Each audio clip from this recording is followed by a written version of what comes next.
Bayangkan 20% pasokan minyak dunia menghilang begitu saja dalam semalam. Lenyap sama sekali. Ya, lenyap. Pasar saham global anjlok, harga bensin yang Anda bayarkan di pom bensin melonjak ke tingkat yang, jujur saja, belum pernah terjadi sebelumnya. Dan tiba-tiba ancaman resesi global membayangi setiap negara. Dan yang paling mengejutkan dari skenario ini adalah awal mulanya. Betul, rentetan peristiwa yang melumpuhkan ekonomi dunia ini tidak dimulai dari sebuah deklarasi perang resmi di ruang sidang militer yang tertutup rapat. Tapi ini bermula dari sebuah unggahan media sosial di hari Minggu Paskah. Kedengarannya memang seperti fiksi distopia ya, kayak film. Tapi justru itulah realitas geopolitik yang sedang kita bedah hari ini. Tepat sekali. Selamat datang di penelusuran mendalam kita kali ini. Misi kita hari ini sangat spesifik. Kita akan membedah sebuah transkrip dari video viral di kanal YouTube Midas Touch yang menampilkan diskusi antara Dr. Aida Brown dan Dr. Sonia Sloan. Iya, mereka mencoba menghubungkan titik-titik antara dugaan penurunan kognitif seorang mantan presiden, pelanggaran etika medis, sampai ke penutupan Selat Hormuz. Tapi tunggu sebentar. Sebelum kita melangkah lebih jauh, saya harus memperjelas satu hal yang sangat-sangat penting untuk Anda yang sedang mendengarkan. Ini peringatan wajib kita ya. Benar. Materi sumber yang kita bahas hari ini memuat konten politik yang sangat tajam dari berbagai sisi. Dan kami di sini, kami tidak memihak sama sekali. Sama sekali tidak. Kami tidak mendukung pandangan, klaim, atau retorika dari sumber video tersebut. Misi kita murni melaporkan dan membedah gagasan yang ada di dalam materi aslinya secara objektif. Tujuannya murni agar Anda bisa memahami konteks dari apa yang sedang ramai diperbincangkan ini. Betul, kita hanya membedah anatomi argumen mereka.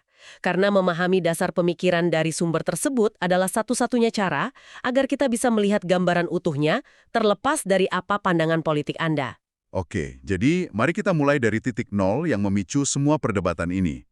Video tersebut menyoroti kronologi unggahan dari Presiden Donald Trump yang saat ini berusia 79 tahun di platform Truth Social.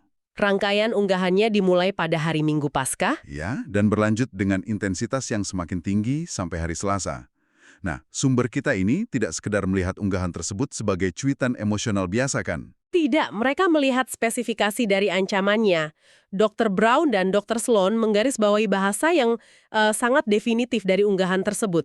Ancaman itu secara eksplisit menyebutkan penghancuran infrastruktur sipil. Mereka memakai istilah hari pembangkit listrik dan hari jembatan, kalau tidak salah. Tepat. Dan ini krusial karena ini bukan bahasa militer konvensional yang biasanya menargetkan katakanlah pangkalan udara atau bunker senjata.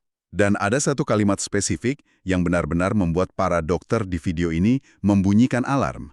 Kalimatnya berbunyi begini, suatu peradaban utuh akan mati malam ini untuk tidak pernah kembali lagi. Iya, itu kutipan langsungnya. Dan mereka menekankan bahwa peradaban utuh yang dimaksud di situ adalah 90 juta penduduk Iran. Maksud saya, mengulumkan pemusnahan sebuah populasi secara kasual dari telepon genggam di tengah malam, itu kan kayak, mirip episode reality show. Benar-benar di luar kebiasaan diplomasi internasional. Jadi pertanyaan saya, apakah komunitas internasional melihat ini sebagai hiperbola politik biasa, atau ada konsekuensi hukum nyata dari bahasa seperti ini? Kalau dari pandangan sumber kita, mereka memosisikannya langsung di ranah pelanggaran hukum internasional. Mereka merujuk pada pernyataan dari Amnesty International pada tanggal 6 April. Oh, Amnesty ikut merespons. Ya, Amnesty memperingatkan bahwa retorika tersebut sangat menggemakan bahasa genosidal. Karena gini, menargetkan pembangkit listrik dan jembatan, itu dampaknya fatal bagi warga sipil. Karena itu memutus air bersih dan listrik, kan? Betul sekali. Air bersih, pemanas di musim dingin, distribusi makanan. Konvensi Jenewa secara eksplisit menyebutkan bahwa serangan sengaja terhadap infrastruktur vital warga sipil itu berpotensi menjadi kejahatan perang. Wow. Jadi argumen videonya adalah bahwa ini bukan sekedar gertakan kosong. Ya, mereka berargumen ini adalah niat genosida yang disiarkan secara publik. Tapi yang menurut saya paling mengejutkan dari video ini adalah reaksinya. Biasanya kan retorika ekstrim begini cuma bikin marah kubu oposisi ya. Tapi sumber ini menyoroti bahwa sekutu politiknya yang paling setia pun ikut panik. Ini fenomena yang sangat langka dan justru menjadi fondasi argumen kedua dokter tersebut. Maksud saya, Candace Owens menyebutnya sebagai orang gila yang genosidal, dan dia secara terbuka menuntut amandemen ke-25. Marjorie Taylor Greene juga mencuitkan amandemen ke-25 sekarang. Padahal mereka loyalis yang sangat vokal sebelumnya. Dan yang paling gila, Alex Jones. Menurut video ini, Alex Jones menyamakan Trump dengan penjahat superkomik Marvel yang kehilangan akal sehat. Bahkan dia berspekulasi jangan-jangan ada kerasukan setan. Atau aneurisma otak ya. Ketika tokoh-tokoh sayap kanan yang biasanya menjadi ujung tombak retorika pinggiran merasa ini sudah terlalu jauh, itu sinyal yang sangat kuat. Belum lagi dari tokoh moderat atau kubu seberang, kan? Betul, Senator Chris Murphy menyebutnya murni jahat. Dan Hakim Jeffries, pemimpin minoritas DPR, menyarankan perlunya evaluasi kesehatan segera. Tokoh seperti Senator Lisa Murkowski juga menyuarakan penolakan keras. Oke, ini membawa kita ke transisi yang menarik. Jika politisi dan sekutu saja mulai panik dan meminta evaluasi kewarasan, itu menempatkan para profesional medis di posisi yang aneh, kan? Sangat dilematis secara etika. Karena, tunggu dulu, bukankah para dokter memiliki kode etik untuk tidak mendiagnosis seseorang tanpa pemeriksaan langsung? Gini, kalau mereka cuma melihat dari layar televisi, bukankah itu melanggar aturan mereka sendiri? Anda benar sekali. Dan sumber kita membahas ini secara belak-belakan. Aturan yang Anda maksud itu dikenal sebagai aturan Goldwater atau Goldwater Rule. Aturan Goldwater, bisa dijelaskan sedikit? Aturan ini diterapkan oleh Asosiasi Psikiatri Amerika sejak tahun 1973. Intinya melarang psikiater memberikan opini profesional tentang kesehatan mental tokoh masyarakat tanpa memeriksa mereka secara langsung. Oke, lalu kenapa para dokter di video ini merasa berhak melanggar aturan itu? Nah, poin utama mereka adalah tentang keseimbangan risiko. Mereka berargumen bahwa dalam situasi ini, bahaya dari bersikap diam jauh lebih besar daripada risiko melanggar etika institusional. Oh, jadi semacam kewajiban moral untuk memperingatkan publik. Tepat, duty to warn. Ketika ada indikasi kuat yang bisa membahayakan jutaan nyawa, mereka merasa diam itu sama saja dengan berkomplot membiarkan krisis terjadi. Masuk akal dari sudut pandang mereka. Lalu, detail medis apa yang sebenarnya mereka amati? Apa yang salah secara kognitif menurut analisis di video tersebut? Sumber ini banyak mengutip Dr. John Gardner dari Johns Hopkins. Dia mengklaim bahwa sejak tahun 2019 sudah terlihat tanda-tanda demensia frontotemporal atau FTD. FTD, apa bedanya dengan Alzheimer biasa? Kalau Alzheimer utamanya menyerang memori, FTD ini menyerang lobus frontal otak. Lobus frontal itu ibaratnya adalah pedal rem dari perilaku kita. Pedal rem, maksudnya yang menahan kita dari bertindak impulsif. Tepat, area ini mengatur penilaian, empati, dan inhibisi. Jadi ketika area ini menyusut karena FTD, pasien akan kehilangan inhibisi. Mereka menjadi sangat impulsif dan tingkat agresi mereka meningkat tajam. Oh, wow. Kehilangan pedal rem. Itu menjelaskan mengapa seseorang bisa dengan santai mengancam peradaban di tengah malam dari ponselnya. Itulah argumen yang dibangun oleh Dr. Gardner. Terus, video ini juga membahas soal tes kognitif, kan? Saya ingat Dr. Gupta, analis medis dari NBC, menyoroti soal tes MoCA, Montreal Cognitive Assessment. Ya, tes MoCA ini menjadi titik fokus yang menarik. Trump dilaporkan berulang kali membanggakan bahwa dia telah lulus dan bahkan mengalahkan tes ini, baik di tahun 2018 maupun baru-baru ini di 2025. Dia memamerkannya seperti itu adalah tes IQ tingkat jenius ya. Nah, disitulah masalahnya. Dr. Gupta menjelaskan bahwa tes MoCA itu sama sekali bukan tes kecerdasan tingkat tinggi. Sebatas tes screening awal. Betul.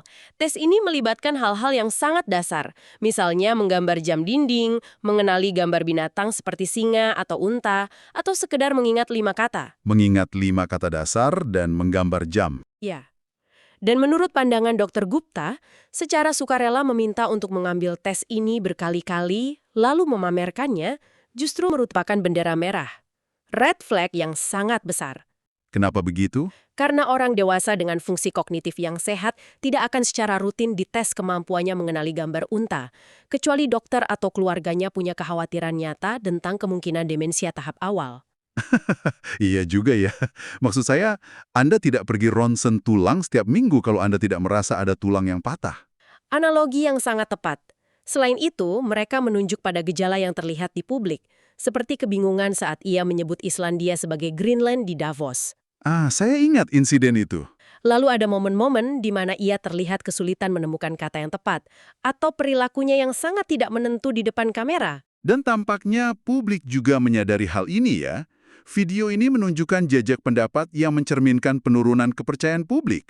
Jejak pendapat CNN misalnya menunjukkan hanya 45% yang menganggap dia masih tajam secara mental. Bahkan di jejak pendapat Washington Post atau ABC, keraguan publik mencapai mayoritas di angka 56%. Jadi ini bukan rahasia lagi di mata publik. Tapi argumen di video ini tidak berhenti di sekedar tragedi medis pribadi kan. Mereka membawa ini ke konsekuensi nyata. Ya, mereka mengaitkannya secara langsung dengan keputusan geopolitik. Ini transisi yang mengerikan. Bagaimana retorika dan masalah kognitif ini benar-benar terwujud dalam krisis rantai pasokan global. Kita bicara tentang operasi Epic Fury. Betul. Menurut video tersebut, pada tanggal 28 Februari 2026, Amerika Serikat dan Israel meluncurkan operasi Epic Fury melawan Iran. Dan dampak langsung dari operasi ini adalah penutupan Selat Hormuz. Gini, bagi Anda yang mendengarkan, bayangkan Selat Hormuz ini sebagai pembuluh darah utama dari nadi ekonomi global. Kalau urat nadi ini mengalami penyumbatan total, apa dampaknya? Dampaknya adalah shock sistemik berskala historis. Data yang disajikan sangat mengejutkan. 20% minyak dunia melewati selat itu. 20% itu angka yang sangat masif. Sangat masif. Dan bukan hanya minyak, 20% dari pasokan gas alam cair atau LNG juga terblokir. Badan Energi Internasional sampai menyebut ini sebagai gangguan pasokan minyak terbesar dalam sejarah. Tunggu, lebih besar dari krisis tahun 1973. Iya, mengalahkan shock embargo minyak tahun 73 dan juga mengalahkan dampak Perang Teluk. Wow. Dan mari kita bahas bagaimana ini berdampak langsung pada Anda, para pendengar. Kita tidak bicara soal ekonomi abstrak. Berapa lonjakan harga yang terjadi? Harga minyak mentah langsung melonjak $120 per barel dan analis memprediksi bisa tembus $200. Harga bensin di Texas dilaporkan mencapai $4 dan di California menyentuh $6. $6 untuk 1 galon bensin. Dan efek dominonya tidak berhenti di pom bensin kan? Tentu tidak. Harga solar dan bahan bakar jet meroket. Ketika solar naik, biaya transportasi semua barang otomatis naik. Makanan di supermarket juga. Betul. Karena selain biaya angkutnya mahal, pupuk yang digunakan petani harganya juga naik tajam. Karena bahan baku pupuk sangat bergantung pada gas alam. Jadi bahan makanan, plastik, transportasi, semuanya naik. Pakar keuangan dari Goldman Sachs memperingatkan potensi resesi yang parah dan bahkan kemungkinan dilakukannya penjatahan atau rationing bahan bakar secara global. Ini krisis ekonomi berskala penuh. Tapi di tengah kekacauan ini, ada satu detail yang disebutkan sumber kita yang terdengar sangat absurd. Keajaiban geopolitik modern, kalau bisa dibilang begitu. Anda pasti merujuk pada taktik Iran di tengah gencatan senjata. Iya, jadi dilaporkan ada gencatan senjata 2 minggu yang sangat goyah, dan Iran menuntut pembayaran tol untuk kapal-kapal komersial yang ingin lewat.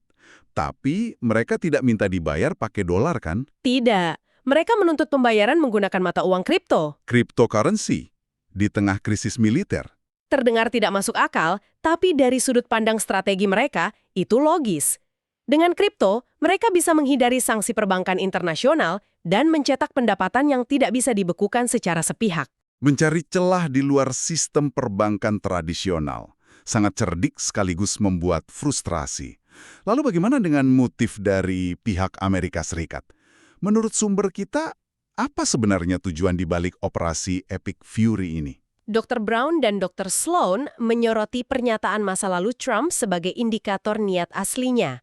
Dia pernah secara terbuka mengatakan, ambil minyaknya dan buat kekayaan. Jadi sumber ini menyimpulkan bahwa tujuannya murni untuk menyita minyak Iran. Ya, mereka melihat ini bukan sebagai strategi pertahanan yang rumit, melainkan niat harfiah untuk merampas sumber daya. Oke, jadi kalau kita rangkum kesimpulan dari Dr. Brown dan Dr. Sloan, mereka pada dasarnya mengatakan bahwa krisis ekonomi global ini adalah luka fatal akibat ulah sendiri, begitu. Dari seorang presiden yang diduga mengalami penurunan kognitif parah, memimpin perang sepihak tanpa otorisasi Kongres yang jelas. Dan pada akhirnya, yang paling menderita dari lonjakan harga dan potensi resesi ini adalah masyarakat yang paling rentan. Anda dan kita semua yang harus membayar harga bensin dan sembako yang meroket. Itulah argumen inti dari video tersebut. Sungguh perjalanan penelusuran yang luar biasa. Kita telah membahas mulai dari rentetan ancaman genosidal di Truth Social, lalu perdebatan para dokter tentang etika aturan Goldwater, sampai efek domino yang menutup Selat Hormuz dan menghancurkan rantai pasokan global. Sebuah rangkaian peristiwa yang dipicu hanya dari ponsel pintar. Betul sekali. Nah, sebelum kita tutup, saya harus dengan cepat mengingatkan Anda kembali.